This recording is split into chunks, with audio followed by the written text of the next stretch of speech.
Welcome to your cozy corner of calm. Here, you'll find gentle stories and the soothing sound of rain, created to help you unwind, ease your thoughts, and drift peacefully into sleep. If this space brings you comfort, consider subscribing so you'll always have a quiet place to return to. Now, make yourself comfortable, close your eyes, and let tonight's story carry you gently into rest.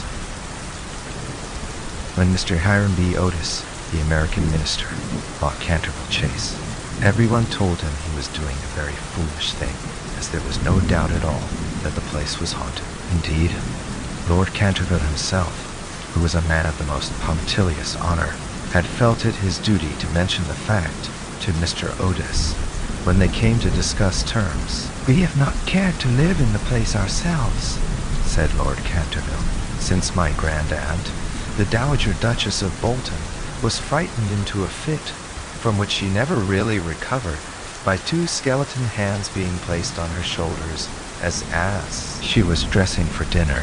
And I feel bound to tell you, Mr. Otis, that the ghost has been seen by several living members of my family, as well as by the rector of the parish, the Reverend Augustus Dampierre, who is a fellow of King's College, Cambridge. After the unfortunate accident to the Duchess, none of our younger servants would stay with us, and Lady Canterville often got very little sleep at night, in consequence of the mysterious noises that came from the corridor and the library." "My lord," answered the minister, "I will take the furniture and the ghost at a valuation. I come from a modern country, where we have everything that money can buy, and with all our spry young fellows painting the old world red, and carrying off your best actors and prima donnas, I reckon that if there were such a thing as a ghost in Europe, we'd have it at home in a very short time in one of our public museums, or on the road as a show."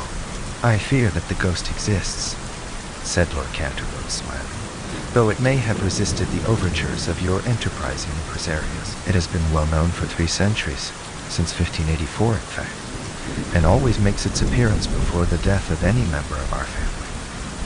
"Well, so does the family doctor, for that matter, Lord Canterville. But there is no such thing, sir, as a ghost, and I guess the laws of nature are not going to be suspended for the British aristocracy." "You are certainly very natural in America," answered Lord Canterville, who did not quite understand Mr. Otis's last observation.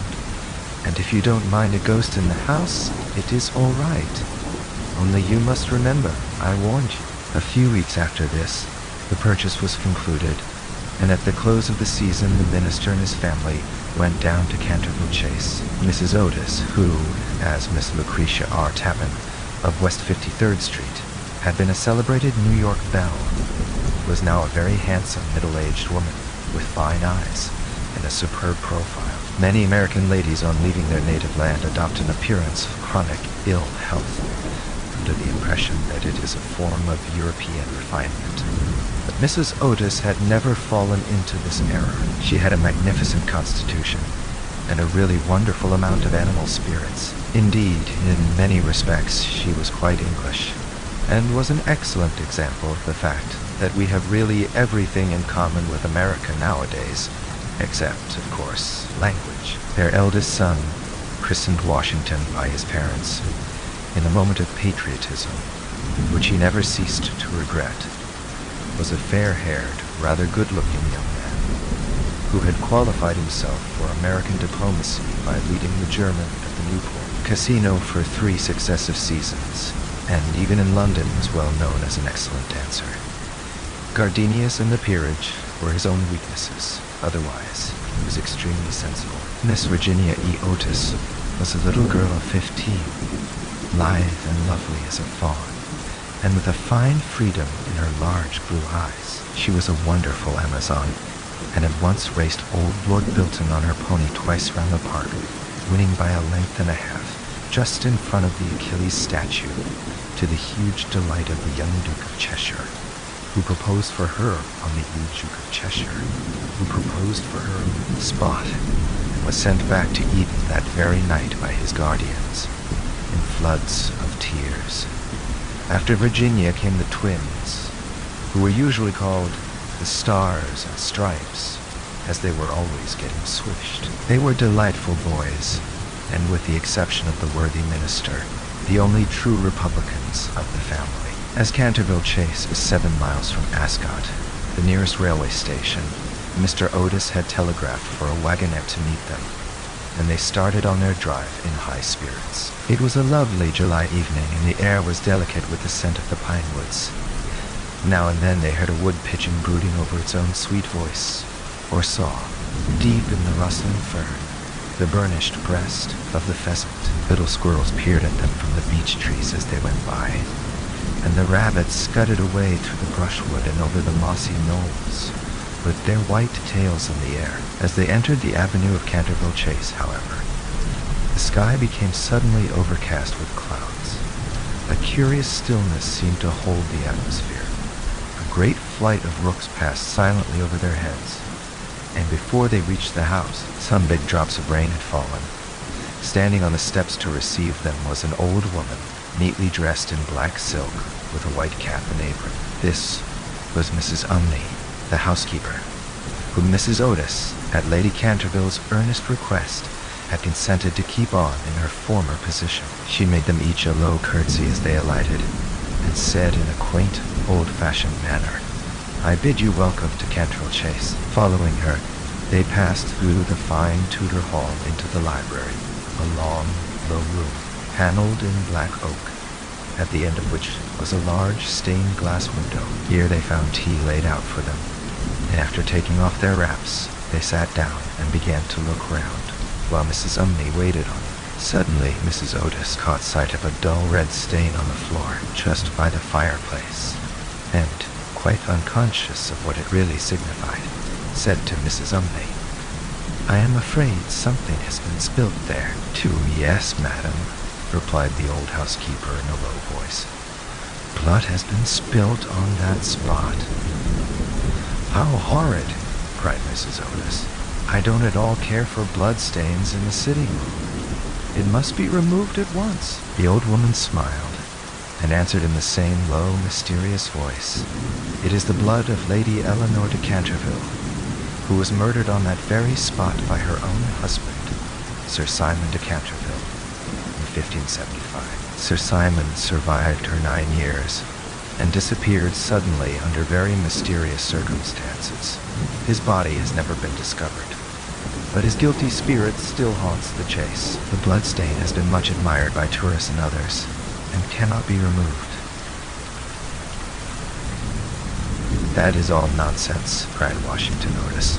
"Pinkerton's champion stain remover and Paragon detergent will clean it up in no time." And before the terrified housekeeper could interfere, he had fallen upon his knees, and was rapidly scouring the floor with a small stick of what looked like a black cosmetic. In a few moments, no trace of the bloodstain could be seen. "I knew Pinkerton would do it," he exclaimed triumphantly, as he looked round at his admiring family. But no sooner had he said these words than a terrible flash of lightning lit up the somber room. A fearful peal of thunder made them all start to their feet, and Mrs. Umney fainted. "What a monstrous climate," said the American minister calmly as he lit a long cheroot. "I guess the old country is so overpopulated that they have not enough decent weather for everybody. I have always been of opinion that emigration is the only thing for England." "My dear Hiram," cried Mrs. Otis, "what can we do with a woman who faints?" "Just it to her like breakages," answered the minister. "She won't faint after that." And in a few moments, Mrs. Umney certainly came to. There was no doubt, however, that she was extremely upset, and she sternly warned Mr. Otis to beware of some trouble coming to the house. "Free, I have seen things with my own eyes, sir," she said, "that would make any Christian's hair stand on end, and many a night I have not closed my eyes in sleep for the awful things that are done here." Mr. Otis, however, and his wife warmly assured the honest soul that they were not afraid of ghosts, and after invoking the blessings of Providence on her new master and mistress, and making arrangements for an increase of salary, the old housekeeper tottered off to her own room, Too, the storm raged fiercely all that night, but nothing of particular note occurred. The next morning, however, when they came down to breakfast, they found the terrible stain of blood once again on the floor. "I don't think it can be the fault of the Paragon detergent," said Washington, "for I have tried it with everything. It must be the ghost." He accordingly rubbed out the stain a second time, but the second morning it appeared again. The third morning also it was there, though the library had been locked up at night by Mr. Otis himself, and the key carried upstairs. The whole family were now quite interested. Mr. Otis began to suspect that he had been too dogmatic in his denial of the existence of ghosts. Mrs. Otis expressed her intention of joining the Psychical Society, and Washington prepared a long letter to Messrs. Myers and Podmore on the subject of the permanence of sanguineous stains when connected with crime. That night, all doubts about the objective existence of phantasmata were removed forever. The day had been warm and sunny, and in the cool of the evening, the whole family went out to drive. They did not return home till 9 o'clock, when they had a light supper. The conversation in no way turned upon ghosts, so there were not even those primary conditions of receptive expectation which so often precede the presentation of psychical phenomena. The subjects discussed, as I have since learned from Mr. Otis, were merely such as form the ordinary conversation of cultured Americans of the better class, such as the immense superiority of Miss Fanny Davenport over Sarah Bernhardt as an actress, the difficulty of obtaining green corn, buckwheat cakes and hominy, even in the best English houses, the importance of Boston in the development of the world soul, the advantages of the baggage check system in railway traveling, and the sweetness of the New York accent as compared to the London drawl. No mention at all was made of the supernatural, nor was Sir Simon de Canterville alluded to in any way. At 11 o'clock the family retired, and by 1:30 all the lights were out. Some time after, Mr. Otis was awakened by a curious noise in the corridor, outside his room. It sounded like the clink of metal, and seemed to be coming nearer every moment.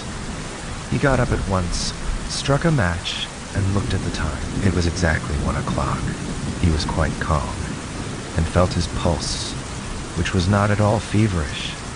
The strange noise still continued, and with it he heard distinctly the sound of footsteps. He put on his slippers, took a small oblong file out of his dressing case, and opened the door.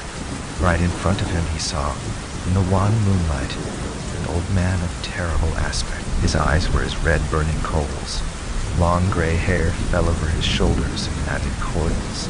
His garments, which were of antique cut, were soiled and ragged, and from his wrists and ankles hung heavy manacles and rusty gyves. "My dear sir," said Mr. Otis, "I really must insist on your oiling those chains, and have brought you for that purpose a small bottle of the Tammany Rising Sun Lubricator. It is said to be completely efficacious upon one application, and there are several testimonials to that effect on the wrapper from some of our most eminent native divines. I shall leave it here for you by the bedroom candles, and will be happy to supply you with more should you require it."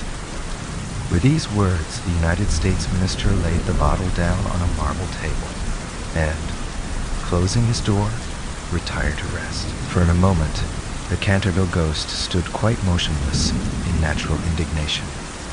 Then, dashing the bottle violently upon the polished floor, he fled down the corridor, uttering hollow groans and emitting a ghastly green light. Just, however, as he reached the top of the great oak staircase, a door was flung open.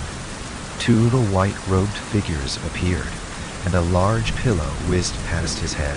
There was evidently no time to be lost, so hastily adopting the fourth dimension of space as a means of escape, he vanished through the wainscoting, and the house became quite quiet. On reaching a small secret chamber in the left wing, he leaned up against a moonbeam to recover his breath, and began to try and realize his position. Fool, gone, never.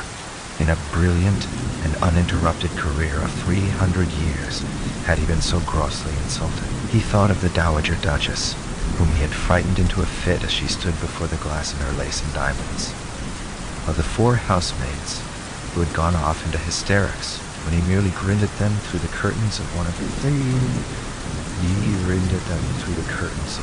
their spare bedrooms. The rector of the parish, whose candle he had blown out as he was coming late one night from the library, and who had been under the care of Sir William Gull ever since, a perfect martyr to nervous disorders, and of old Madame de Tremouillac, who, having wakened up one morning early and seen a skeleton seated in an armchair by the fire reading her diary, had been confined to her bed for 6 weeks with an attack of brain fever, and on her recovery had become reconciled to the church and broken off her connection with that notorious skeptic Monsieur de Voltaire. He remembered the terrible night when the wicked Lord Canterville was found choking in his dressing room with the knave of diamonds halfway down his throat, and confessed, just before he died, that he had cheated Charles James Fox out of £50,000 sterling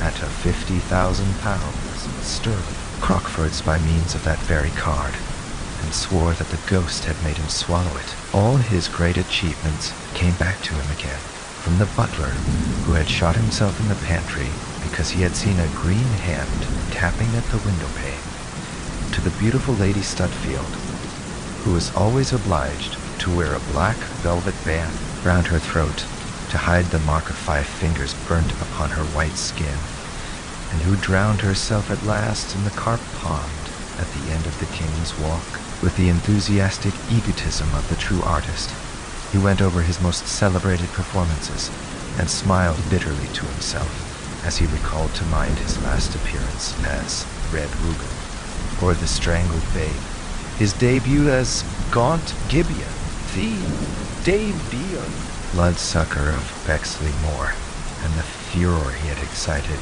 one lovely June evening by merely playing ninepins with his own bones upon the lawn tennis ground. And after all this, some wretched modern Americans were to come and offer him the Rising Sun lubricator and throw pillows at his head. It was quite unbearable. Besides, no ghost in history had ever been treated in this manner. Accordingly, he determined to have vengeance, and remained till daylight in an attitude of deep thought. The next morning, when the Otis family met at breakfast, they discussed the ghost at some length. The United States minister was naturally a little annoyed to find that his present had not been accepted. "I have had no wish," he said, "to do the ghost any personal injury, and I must say that, considering the length of time he has been in the house, I don't think it is at all polite to throw pillows at him." A very just remark, at which, I am sorry to say, the twins burst into shouts of laughter. Upon the other hand, he continued, "If he really declines to use the Rising Sun lubricator, we shall have to take his chains from him. It would be quite impossible to sleep with such a noise going on outside the bedrooms." For the rest of the week, however, they were undisturbed, the only thing that excited any attention being the continual renewal of the blood stain on the library floor. This certainly was very strange, as the door was always locked at night by Mr. Otis, and the windows kept closely barred. The chameleon-like color, also, of the stain excited a good deal of comment. Some mornings it was a dull, almost Indian, red. Then it would be vermilion, then a rich purple.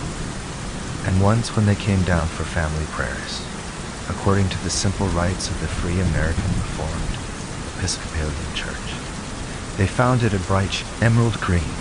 These kaleidoscopic changes naturally amused the party very much, and bets on the subject were freely made every evening. The only person who did not enter into the joke was little Virginia, who, for some unexplained reason, was always a good deal distressed at the sight of the bloodstain, and very nearly cried in the morning.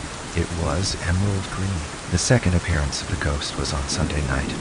Shortly after they had gone to bed, they were suddenly alarmed by a fearful crash in the hall. Rushing downstairs, they found that a large suit of old armor had become detached from its stand and had fallen on the stone floor, while, seated in a high-backed chair, was the Canterville ghost, rubbing his knees with an expression of acute agony on his face.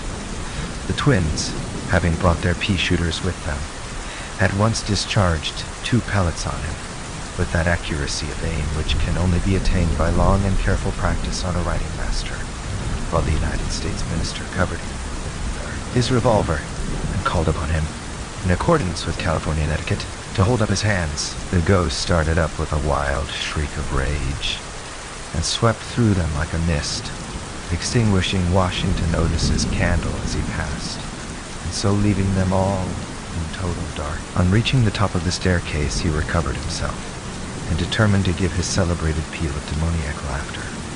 This he had on more than one occasion found extremely useful. It was said to have turned Lord Raker's wig gray in a single night, and had certainly made 3 of Lady Canterville's French governesses give warning before their month was up.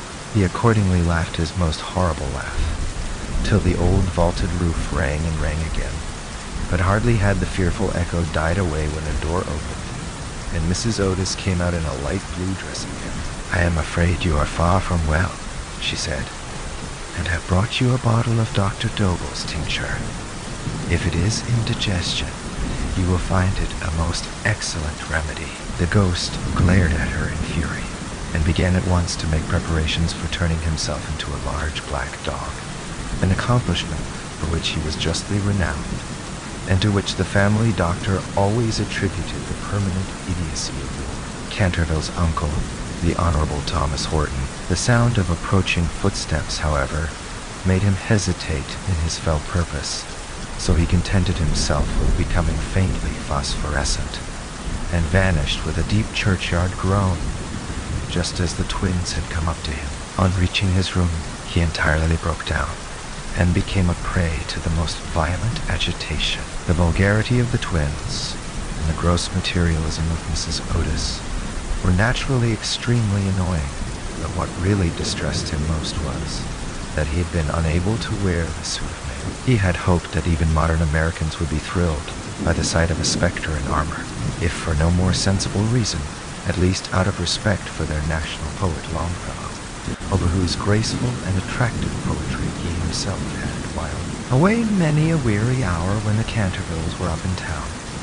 Besides, it was his own suit. He had worn it with great success at the Kenilworth tournament, and had been highly complimented on it by no less a person than the Virgin Queen herself. Yet when he had put it on, he had been completely overpowered by the weight of the huge breastplate and steel casque, and had fallen heavily on the stone pavement, barking both his knees severely and bruising the knuckles of his right hand.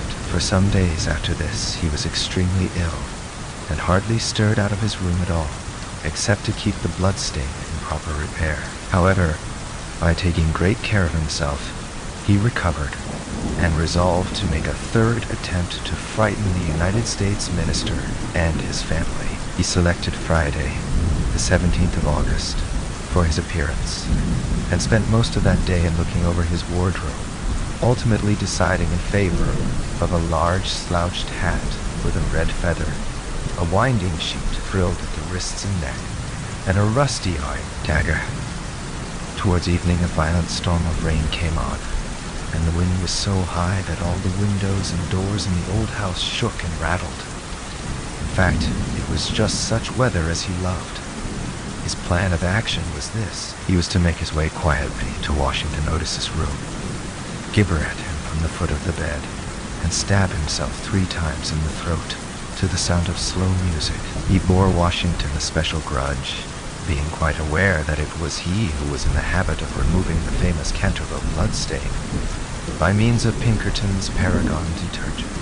Having reduced the reckless and foolhardy youth to a condition of abject terror, he was then to proceed to the room occupied by the United States minister and his wife, and there to place a clammy hand on Mrs. Otis's forehead while he hissed into her trembling husband's ear the awful secrets of the charnel house. With regard to little Virginia, he had not quite made up his mind. She had never insulted him in any way, and was pretty and gentle. A few hollow groans from the wardrobe, he thought, would be more than sufficient, or, if that failed to wake her, he might grapple at the counterpane and palsy-twitching fingers.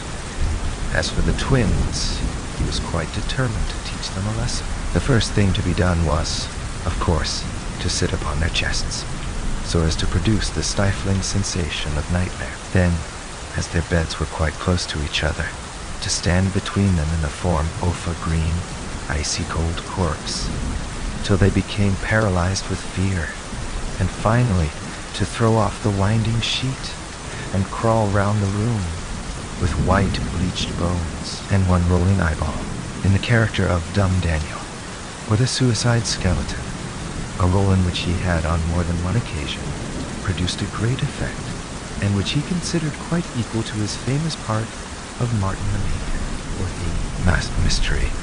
At 10:30 he heard the family going to bed. For some time he was disturbed by wild shrieks of laughter from the twins, who, with the light-hearted gaiety of schoolboys, were evidently amusing themselves before they retired to rest. But at 11:15 all was still, and as midnight sounded, he sallied forth. The owl beat against the window panes, the raven croaked from the old yew tree, and the wind wandered moaning round the house like a lost soul. But the Otis family slept unconscious of their doom, and high above the rain and storm he could hear the rain and storm, he could hear the steady snoring of the Minister for the United States. He stepped stealthily out of the wainscoting, with an evil smile on his cruel, wrinkled mouth, and the moon hid her face in a cloud, as he stole past the great oriel window, where his own arms and those of his murdered wife were blazoned azure, and those of his murdered wife were blazoned azure, yet gold. On and on he glided, like an evil shadow, the very darkness seeming to loathe him as he passed. Once he thought he heard something call, and stopped, but it was only the baying of a dog from the Red Farm, and he went on, muttering strange 16th century curses, and ever and anon brandishing the rusty dagger in the midnight air. Finally he reached the corner of the passage that led to luckless Washington's room. For a moment he paused there, the wind blowing his long gray locks about his head, and twisting into grotesque and fantastic folds the nameless horror of the dead man's shroud.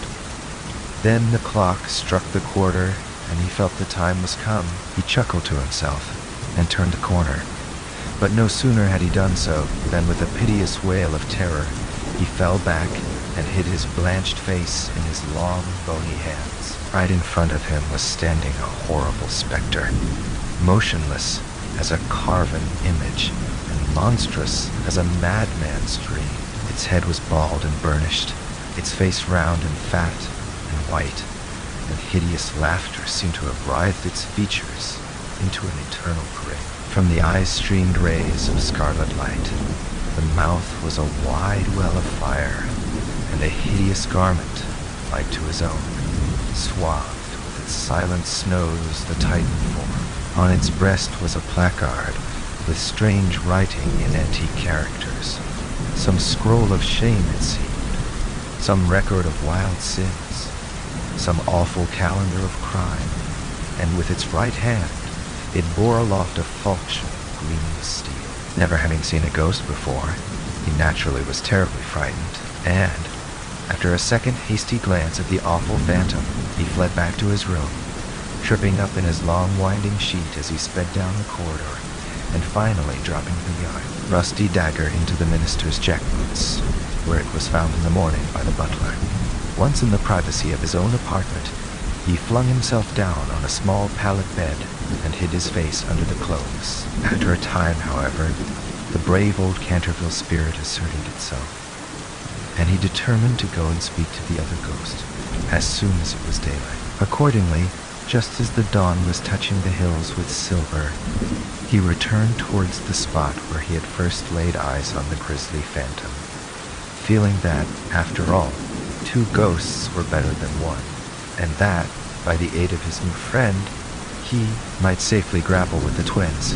On reaching the spot, however, a terrible sight met his gaze. Something had evidently happened to the specter, for the light had entirely faded from its hollow eyes. The gleaming falchion had fallen from its hand, and it was leaning up against the wall in a strained and uncomfortable attitude. He rushed forward and seized it in his arms when, to his horror, the head slipped off and rolled on the floor. The body assumed a recumbent posture, and he found himself clasping a white dimity bed curtain with a sweeping brush, a kitchen cleaver, and a hollow turnip lying at his feet. Unable to understand this curious transformation, he clutched the placard with feverish haste, and there, in the gray morning light, he read these fearful words: "Ye Otis, ghostes, ye only true and original spook. Beware of ye imitations. All of others are counterfeit." The whole thing flashed across him. He had been trashed across him. He had been tricked, foiled, and outwitted. The old Canterville look came into his eyes. He ground his toothless gums together, and raising his withered hands high above his head, swore, according to the picturesque phraseology of the antique school, that when Chanticleer had sounded twice his merry horn, deeds of blood would be wrought, and murder walk abroad with silent feet. Hardly had he finished this awful oath when, from the red-tiled roof of a distant homestead, a cock crew. He laughed a long, low, bitter laugh and waited.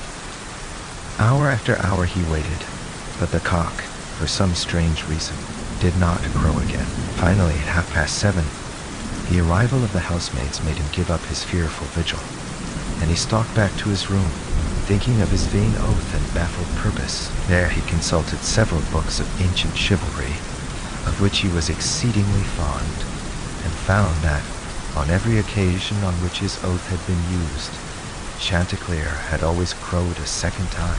"Perdition seize the naughty fowl," he muttered.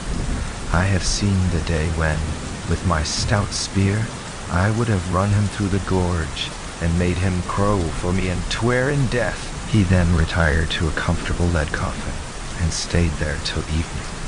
All 5 to 4. The next day, the ghost was very weak and tired. The terrible excitement of the last 4 weeks was beginning to have its effect. His nerves were completely shattered, and he started at the slightest noise.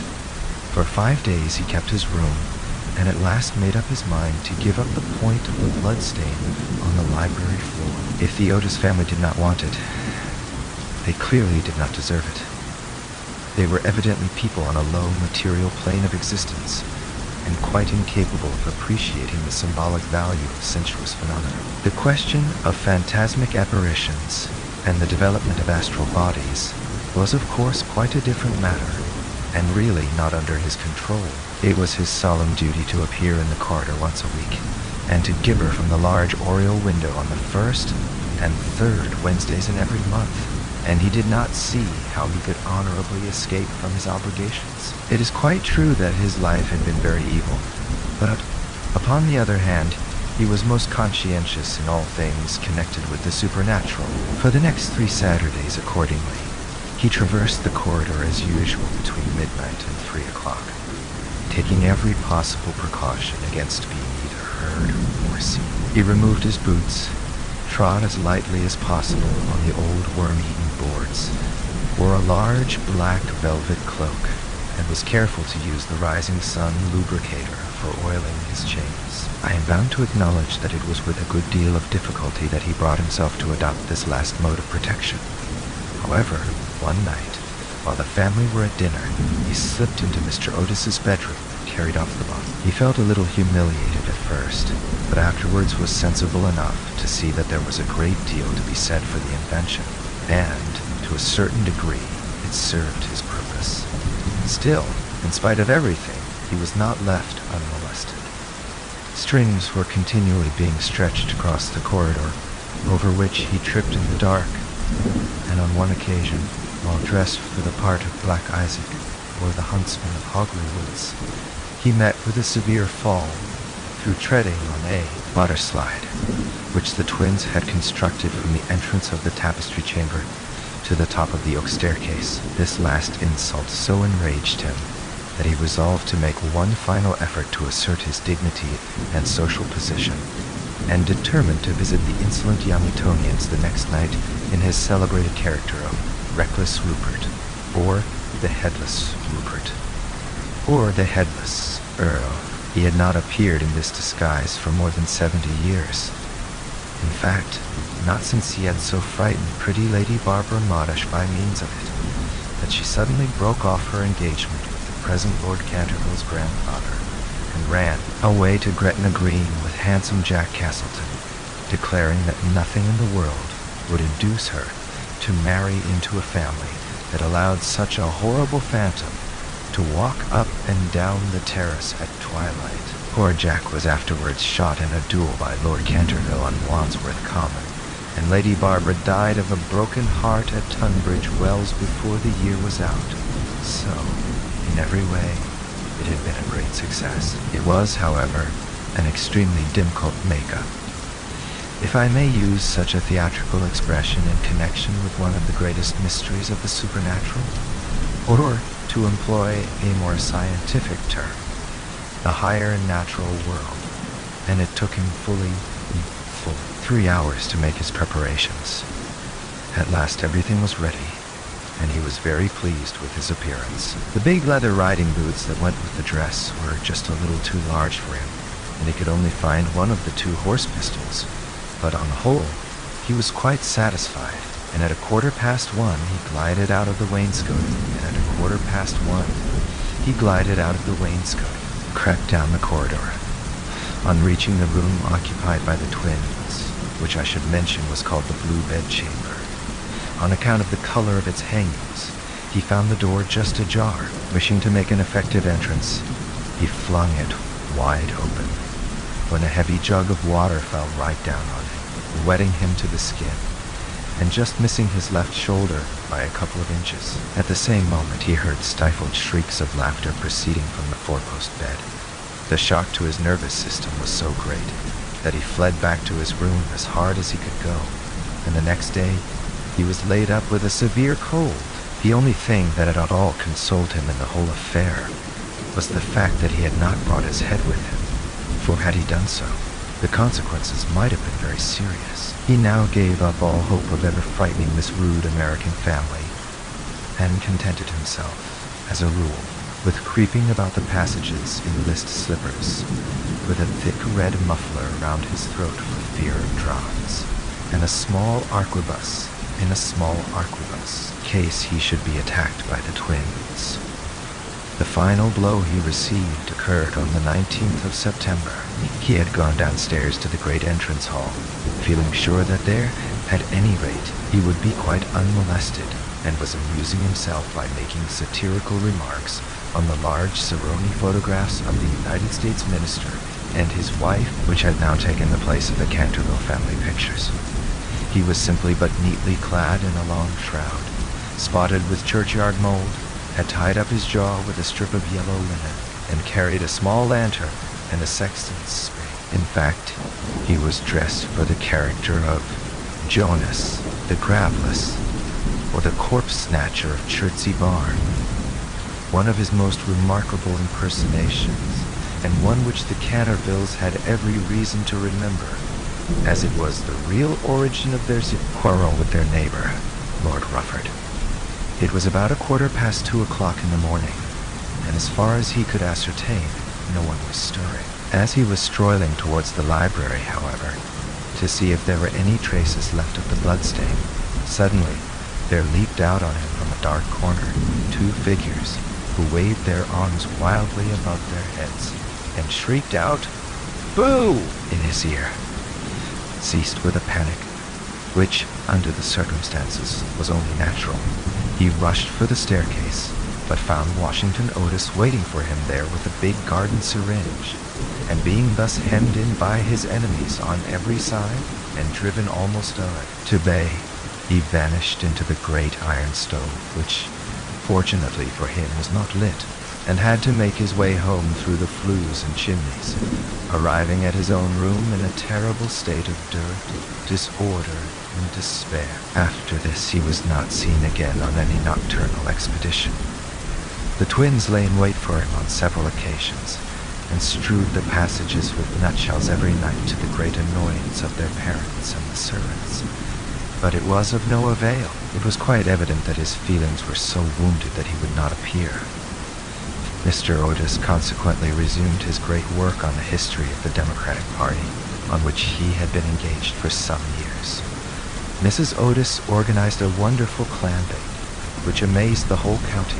The boys took to lacrosse, euchre, poker, and other American national games, and Virginia rode about the lanes on her pony, accompanied by the young Duke of Cheshire, who had come to spend the last week of his holidays at Canterville Chase. It was generally assumed that the ghost had gone away, and in fact, Mr. Otis wrote a letter to that effect to Lord Canterville, who, in reply, expressed his great pleasure at the news, and sent his best congratulations to the minister's worthy wife. The Otises, however, were deceived, for the ghost was still in the house, and though now almost an invalid, was by no means ready to let matters rest, particularly as he heard that among the guests was the young Duke of Cheshire, whose grand-uncle, Lord Francis Stilton, had once bet 100 guineas with Colonel Carberry that he would play dice with the Canterville ghost, and was found the next morning lying on the floor of the card-room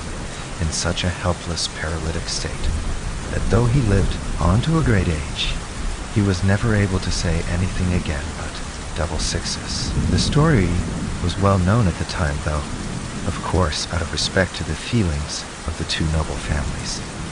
Every attempt was made to hush it up, and a full account of all the circumstances connected with it will be found in the 3rd volume of Lord Tattle's Recollections of the Prince Regent and his friends. The ghost, then, was naturally very anxious to show that he had not lost his influence over the Stiltons, with whom indeed he was distantly connected, his own first cousin having been married on secondes noces, the Sieur de Bulkeley, from whom, as il de Bulkeley, from whom, as everyone knows, the Dukes of Cheshire are lineally descended.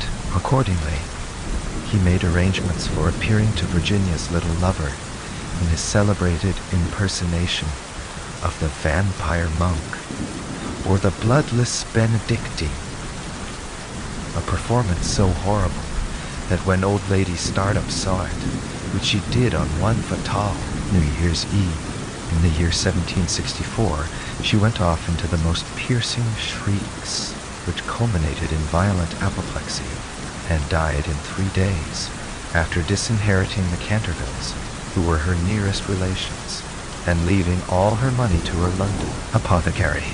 At the last moment, however, his terror of the twins prevented his leaving his room, and the little Duke slept in peace under the great feathered canopy in the royal bedchamber, and dreamed of Virginia. A few days after this, Virginia and her curly-haired cavalier went out riding on Brockley Meadows, where she tore her habits so badly in getting to a hedge that, on their return home, she made up her mind to go up by the back staircase so as not to be seen. As she was running past the tapestry chamber, the door of which happened to be open, she fancied she saw someone inside, and thinking it was her mother's maid, who sometimes used to bring her work there, looked in to ask her to mend her habit. To her immense surprise, however, it was the Canterville ghost himself. He was sitting by the window, watching the ruined gold of the yellowing trees fly through the air, and the red leaves dancing madly down the lawn.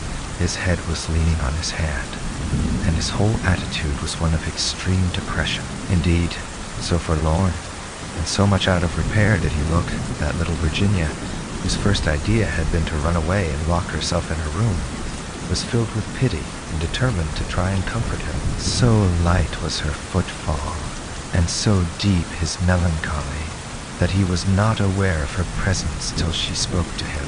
"I am so sorry for you," she said, "but my brothers are going back to Eden tomorrow, and then, if you behave yourself, no one will annoy you. 6. It is absurd asking me to behave myself," he answered, looking round in astonishment at the pretty little girl who had ventured to address him. "Quite absurd.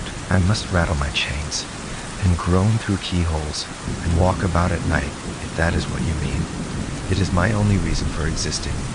It is no reason at all for existing. And you know you have been very wicked. Mrs. Umney told us the first day we arrived here that you had killed your wife. Well, I quite admit it, said the ghost petulantly. But it was a purely family matter and concerned no one else. It is very wrong to kill anyone, said Virginia, who at times had a sweet Puritan gravity caught from some old New England ancestor.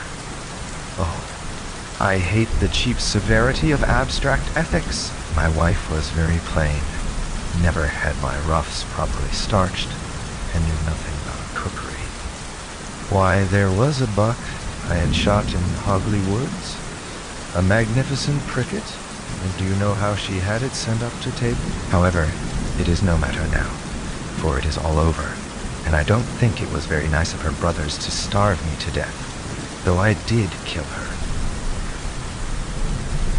Starve you to death? Oh, Mr. Ghost, I mean Sir Simon. Are you hungry? I have a sandwich in my case. Would you like it? No, thank you. I never eat anything now. But it is very kind of you, all the same. And you are much nicer than the rest of your horrid, rude, vulgar, dishonest family. Stop, cried Virginia, stamping her foot. It is you who are rude and horrid and vulgar. And as for dishonesty, you know you stole the paints out of my box to try and furbish up that ridiculous blood stain in the library. First you took all my reds, including the vermilion, and I couldn't do any more sunsets. Then you took the emerald green and the chrome yellow, and finally I had nothing left but indigo and Chinese white, and could only do moonlight scenes, which are only do moonlight scenes, always depressing to look at, and not at all easy to paint. I never told on you, though I was very much annoyed, and it was most ridiculous, the whole thing. For whoever heard of emerald green blood? Well, really, said the ghost, rather meekly. What was I to do? It is a very difficult thing to get real blood nowadays, and as your brother began it all with his Paragon detergent, I certainly saw no reason why I should not have your paints. As for color, that is always a matter of taste. The Cantervilles have blue blood, for instance, the very bluest in England, but I know you Americans don't care for things of this kind. You know nothing about it, and the best thing you can do is to emigrate and improve your mind. My father will be only too happy to give you a free passage, and though there is a heavy duty on spirits of every kind, there will be no difficulty about the custom house, as the officers are all Democrats. Once in New York, you are sure to be a great success. I know lots of people there who would give $100,000 to have a grandfather, and much more than that to have a family ghost. I don't think I should like America, Seven Town, suppose because we have no ruins and no curiosities, said Virginia satirically. Good evening. I will go and ask Papa to get the twins an extra week's holiday. Please don't go, Miss Virginia, he cried. I am so lonely and so unhappy, and I really don't know what to do. I want to go to sleep and I cannot. That's quite absurd. You have merely to go to bed and blow out the candle. It is very difficult sometimes to keep awake, especially at church, but there is no difficulty at all about sleeping. Why, even babies know how to do that, and they are not very clever. I have not slept for 300 years, he said sadly, and Virginia's beautiful blue eyes opened in wonder. For 300 years I have not slept, and I am so tired. Virginia grew quite grave, and her little lips trembled like rose leaves. She came towards him, and kneeling down at his side, looked up into his old withered face. Far away beyond the pine woods, he answered, in a low, dreamy voice. There is a little garden. There the grass grows long and deep. There are the great white stars of the hemlock flower. There the nightingale sings all night long. All night long he sings, and the cold, crystal moon looks down, and the yew tree spreads out its giant arms over the sleepers.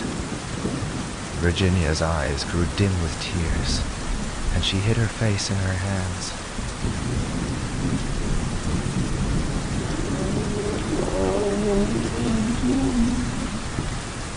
The Garden of Death, she whispered. Yes, death.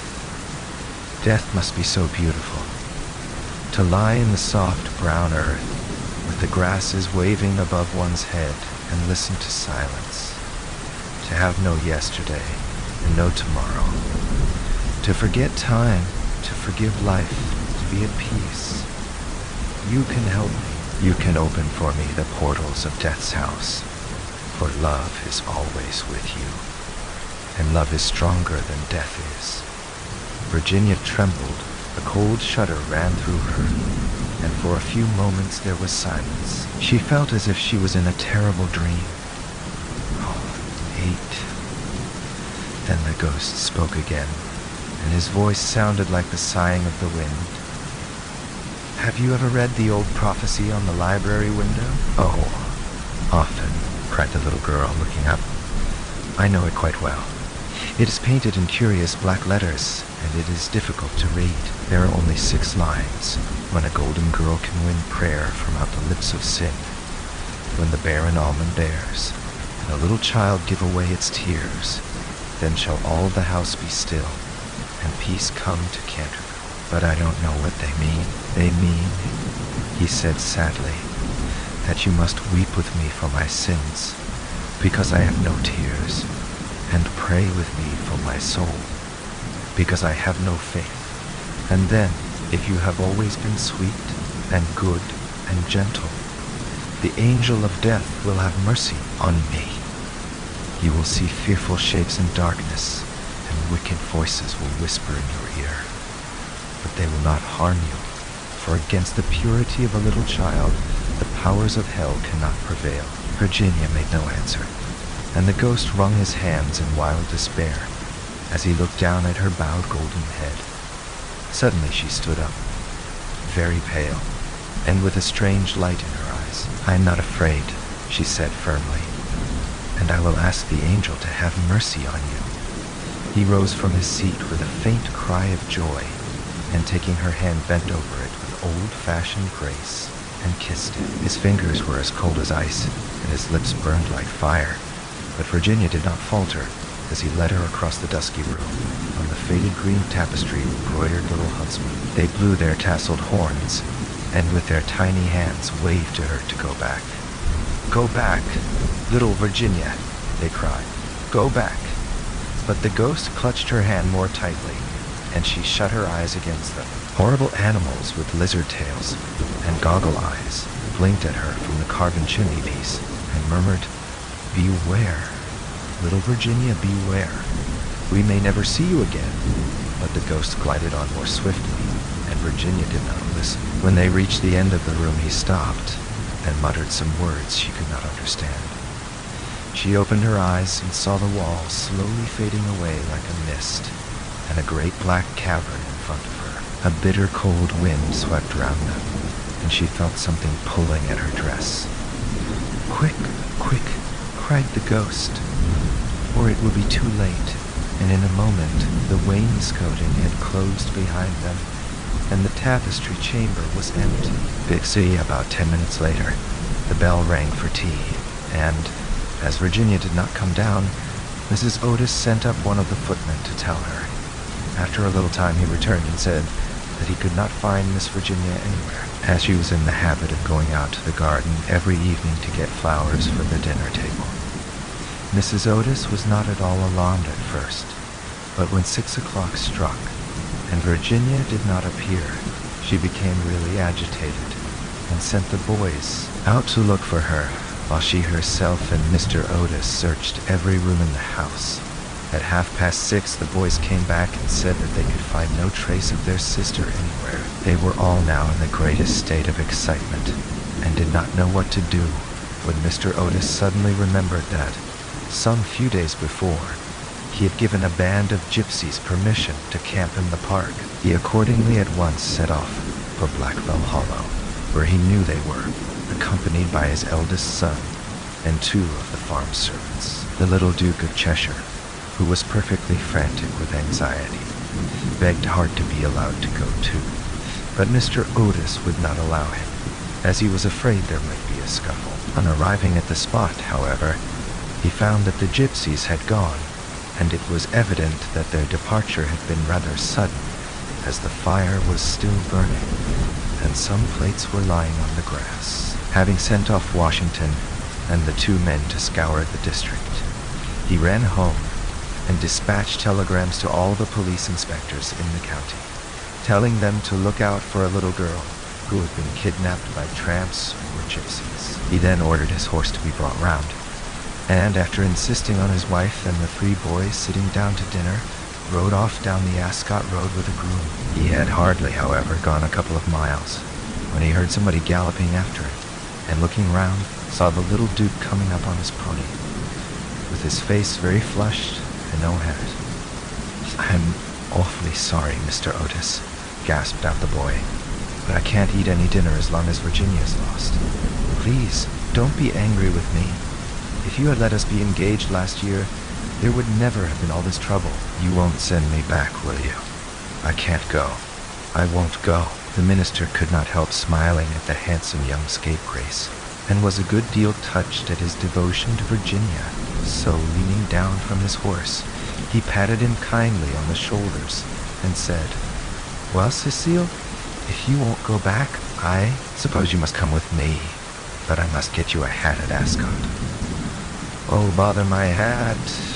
I want Virginia," cried the little Duke, laughing.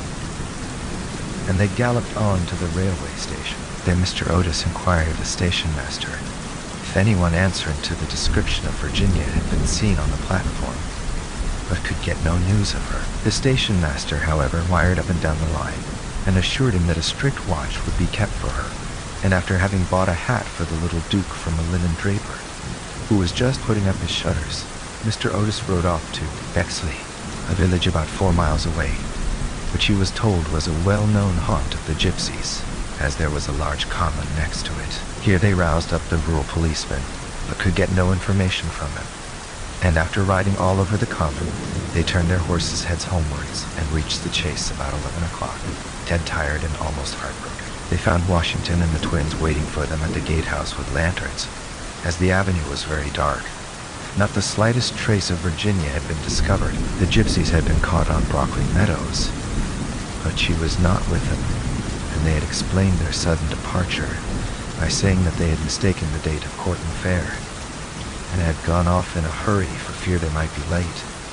Indeed, they had been quite distressed at hearing of Virginia's disappearance, as they were very grateful to Mr. Otis for having allowed them to camp in his park, and 4 of their number had stayed behind to help in the search. Farpont had been dragged, and the whole chase thoroughly gone over, but without any result. It was evident that, for that night at any rate, Virginia was lost to them, and it was in a state of the deepest depression that Mr. Otis and the boys walked up to the house, the groom following behind with the 2 horses and the pony. In the hall they found a group of frightened servants, and lying on a sofa in the library was poor Mrs. Otis, almost out of her mind with terror and anxiety, and having her forehead bathed with eau de cologne by the old housekeeper. Mr. Otis at once insisted on her having something to eat, and ordered up supper for the whole party. It was a melancholy meal, as hardly anyone spoke, and even the twins were awestruck and subdued, as they were very fond of their sister. When they had finished, Mr. Otis, in spite of the entreaties of the little Duke, ordered them all to bed, saying that nothing more could be done that night, and that he would telegraph in the morning to Scotland Yard for some detectives to be sent down immediately. Just as they were passing out of the dining room, midnight began to boom from the clock tower, and when the last stroke sounded, they heard a crash and a sudden shrill cry. A dreadful peal of thunder shook the house. A strain of unearthly music floated through the air. A panel at the top of the staircase flew back with a loud noise, and out on the landing, looking very pale and white, with a little casket in her hand, stepped Virginia. In a moment they had all rushed up to her. Mrs. Otis clasped her passionately in her arms. The Duke smothered her with violent kisses, and the twins executed a wild war dance around the group. Good heavens, child, where have you been? Said Mr. Otis rather angrily, thinking that she had been playing some foolish trick on them. Cecil and I have been riding all over the country looking for you, and your mother has been frightened to death. You must never play these practical jokes anymore. Except on the ghost.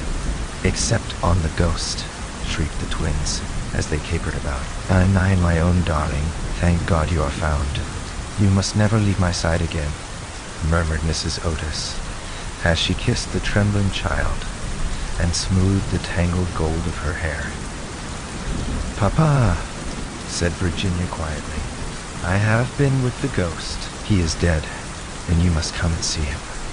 He had been very wicked, but he was really sorry for all that he had done, and he gave me this box of beautiful jewels before he died. The whole family gazed at her in mute amazement, but she was quite grave and serious, and turning round, she led them through the opening in the wainscoting down narrow secret corridor, Washington following with a lighted candle, which he had caught up from the table.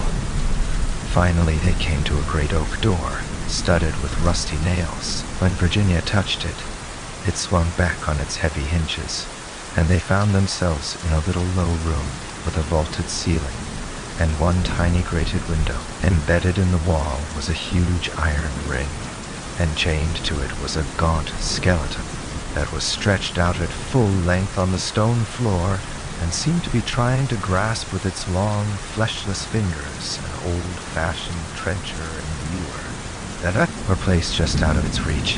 The jug had evidently been once filled with water, as it was covered inside with green mold.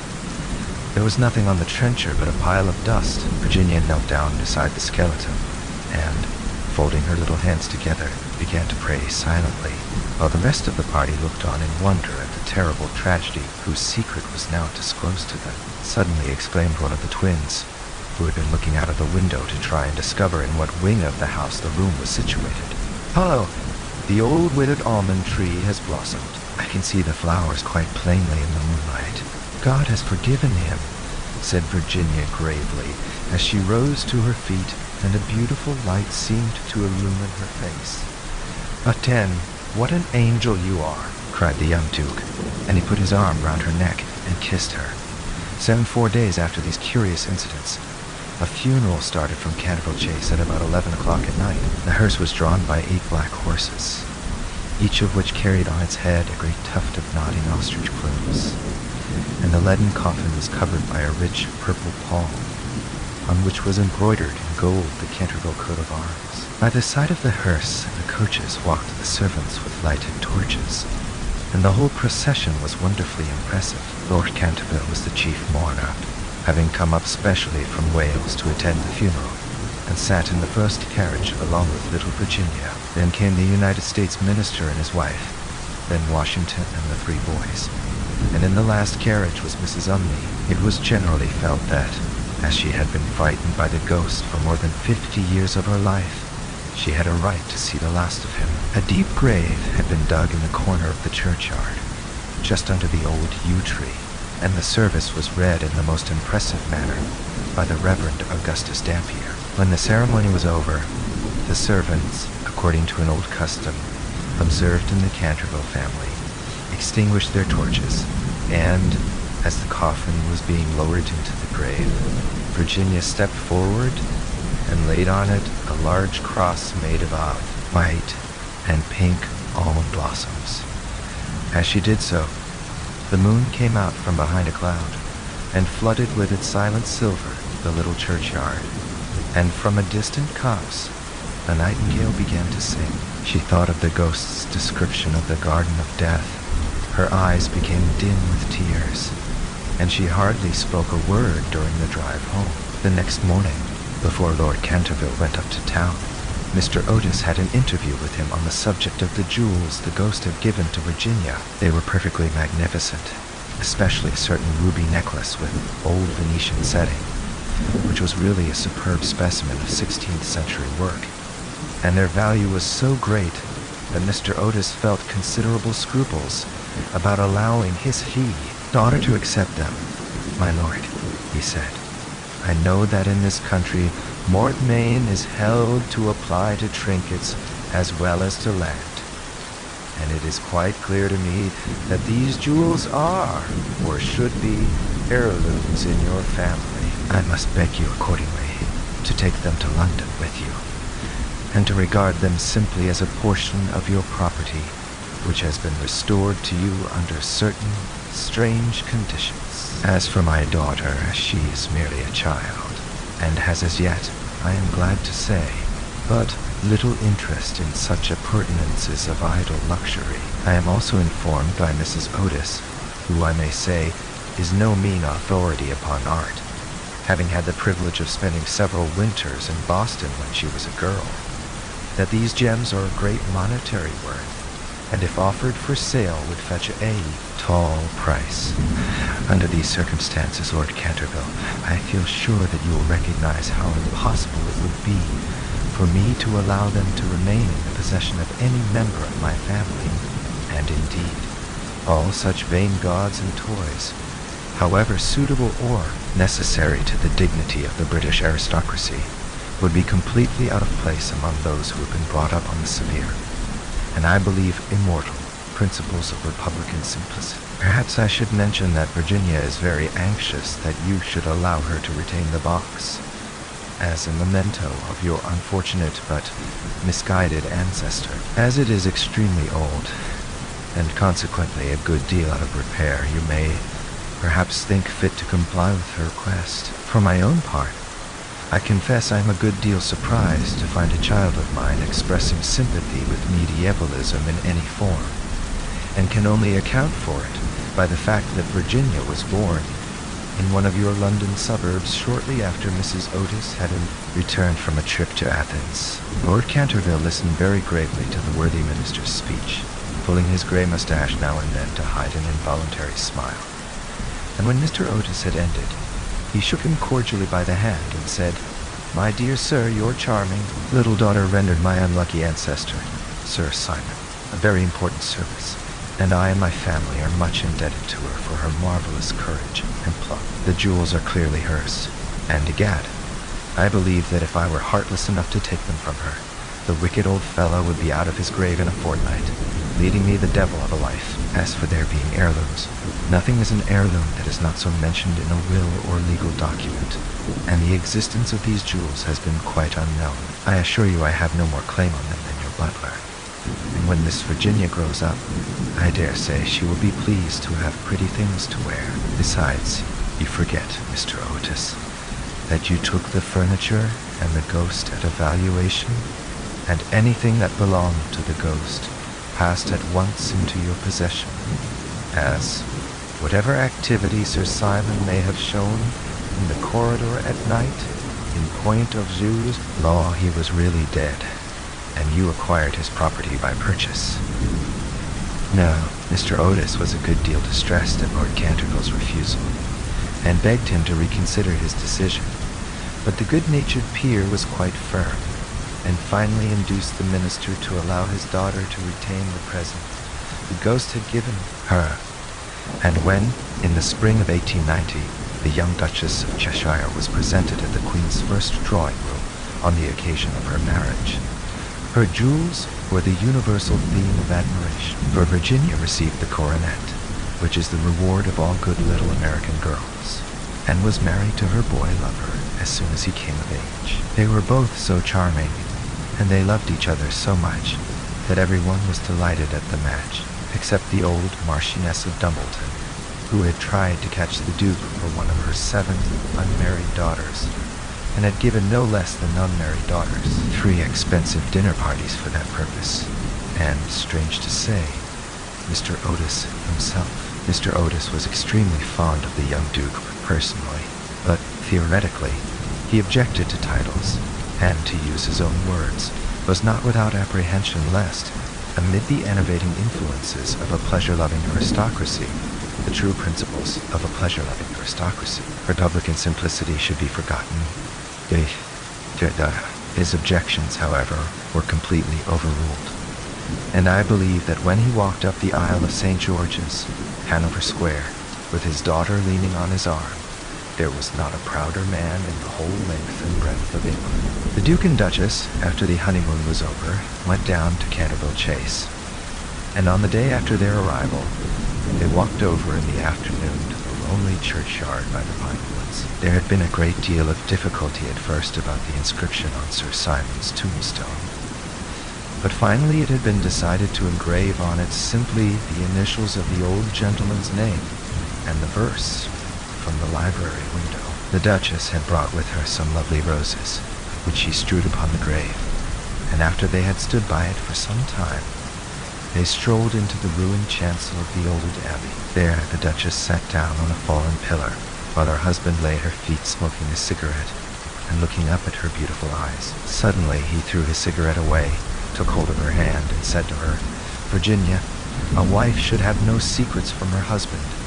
Dear Cecil, I have no secrets from you." "Yes, you have," he answered, smiling. "You have never told me what happened to you when you were locked up with the ghost." "To 11. I have never told anyone, Cecil," said Virginia gravely. "I know that, but you might tell me." "Please don't ask me, Cecil. I cannot tell you. Poor Sir Simon. I owe him a great deal. Yes, don't laugh, Cecil, I really do. He made me see what life is, and what death signifies, and why love is stronger than both." The Duke rose and kissed his wife lovingly. "You can have your secret, as long as I have your heart," he murmured. "You have always had that, Cecil, and you will tell our children someday, won't you?" Virginia blushed.